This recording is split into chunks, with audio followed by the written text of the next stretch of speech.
श्रीराम राम रामेति रमे रामे मनोरमी सहस्रनाम तत्तुल्यम रामनामं वरानने। जय श्रीराम।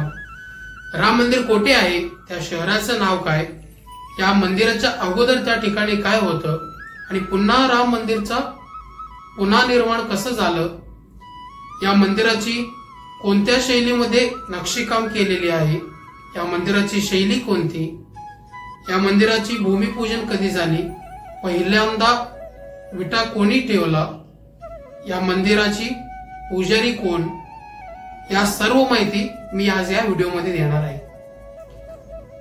व्हिडिओ शेवटपर्यंत बघा। आवडल्यास लाईक करा, कमेंट करा, शेअर करा आणि सबस्क्राईब करायला विसरू नका। राम मंदिर कोठे आहे विचारल्यावर सगळ्यांच्या तोंडातून येते उत्तर ते अयोध्या। अयोध्याचं खरं नाव, जुनं नाव काय तर साकेत।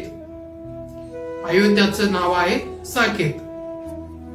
अयोध्यामध्ये राम मंदिर निर्माण झालं, पण त्या अगोदर त्या ठिकाणी बाबरी मस्जिद होतं। हे बाबरी मस्जिद 1528 सालामध्ये मुघल बादशाह बाबर याच्या आदेशावरून मीर बाकी या सरदाराने ते मस्जिद बांधलं होतं आणि पुन्हा जे सत्य आहे ते सत्यच होणार। 1992 6 डिसेंबरच्या दिवशी पुन्हा एकदा त्या बाबरी मस्जिद तोडून त्या ठिकाणी राम मंदिरचं नाव कोरलं गेलं।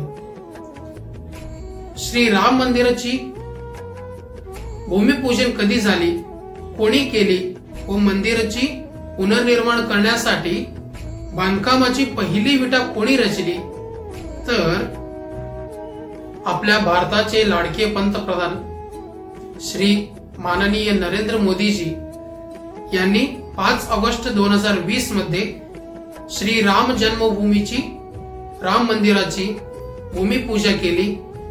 22 किलो 600 ग्रॅमची चांदीची विटा तयार करून त्या ठिकाणी भूमिपूजन करून राम मंदिराची पहिली विटा म्हणजेच ते चांदीची विटा त्या ठिकाणी रचून राम मंदिराची पुनर्निर्माण करण्यात आली। या मंदिराची नकाशा कोणी तयार केली, तर गुजरात मधील नकाशा तयार करण्यामध्येच त्यांचं घराणे प्रख्यात असलेले चंद्रकांत सोमपुरा यांनी या मंदिराची नकाशा तयार केले। यांनी संपूर्ण जगामध्ये 131 नागरशैली मंदिराची नकाशा तयार केलेली आहे। आजचा हा राम मंदिर सुद्धा चंद्रकांत सोमपुरा यांच्याच नेतृत्वाखाली यांच्याच नकाशावरून तयार करण्यात आलेली आहे। 6 डिसेंबर 1992 पासून आजपर्यंत सत्येंद्र दास नावाचे श्री राम भक्त 32 वर्षे आपल्या प्रभू श्रीरामांची पूजा करत आले आणि आता 22 तारखेला म्हणजेच 22 जानेवारीला प्रभू श्रीरामांची प्राण प्रतिष्ठापना होणार आहे। तर प्राण प्रतिष्ठापना कोण करणार आहे, तर ज्यांनी आपल्या या स्वराज्याची म्हणजेच प्रभू शिवरायांची राज्याभिषेक कोणी केली, तर गागा भट्टांनी केली।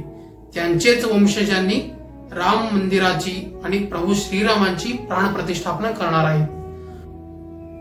मंदिरातील मूर्ती शालिग्राम दगडापासून कोरलेले अति सुंदर मूर्ती आहे। या राम मंदिराची प्राण प्रतिष्ठा झाल्यानंतर या मंदिराचे पुजारी कोण, तर मोहित पांडे, दुधेश्वर वेद विद्यापीठ गजियाबाद आणि व्यंकटेश्वर वैदिक विद्यालय तिरुपती असल्या श्रेष्ठ विद्यापीठामधून वेदाभ्यास धार्मिक शिक्षण पूर्ण केलेले मोहित पांडे यांनी या मंदिराची मुख्य पुजारी म्हणून नेमणूक झालेली आहे। अख्ख्या 3000 विद्यार्थ्यांमधून फक्त मोहित पांडे यांची विद्या, धर्म संपन्न, सर्व कला पाहून, विद्याभ्यास पाहून त्यांची नेमणूक केलेली आहे।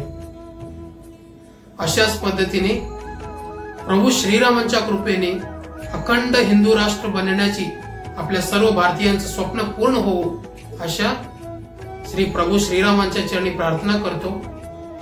22 जानेवारीच्या त्या सुवर्ण दिवसाची वाट पाहत मी आजचा हा व्हिडिओ इथे थांबतो. जय श्रीराम.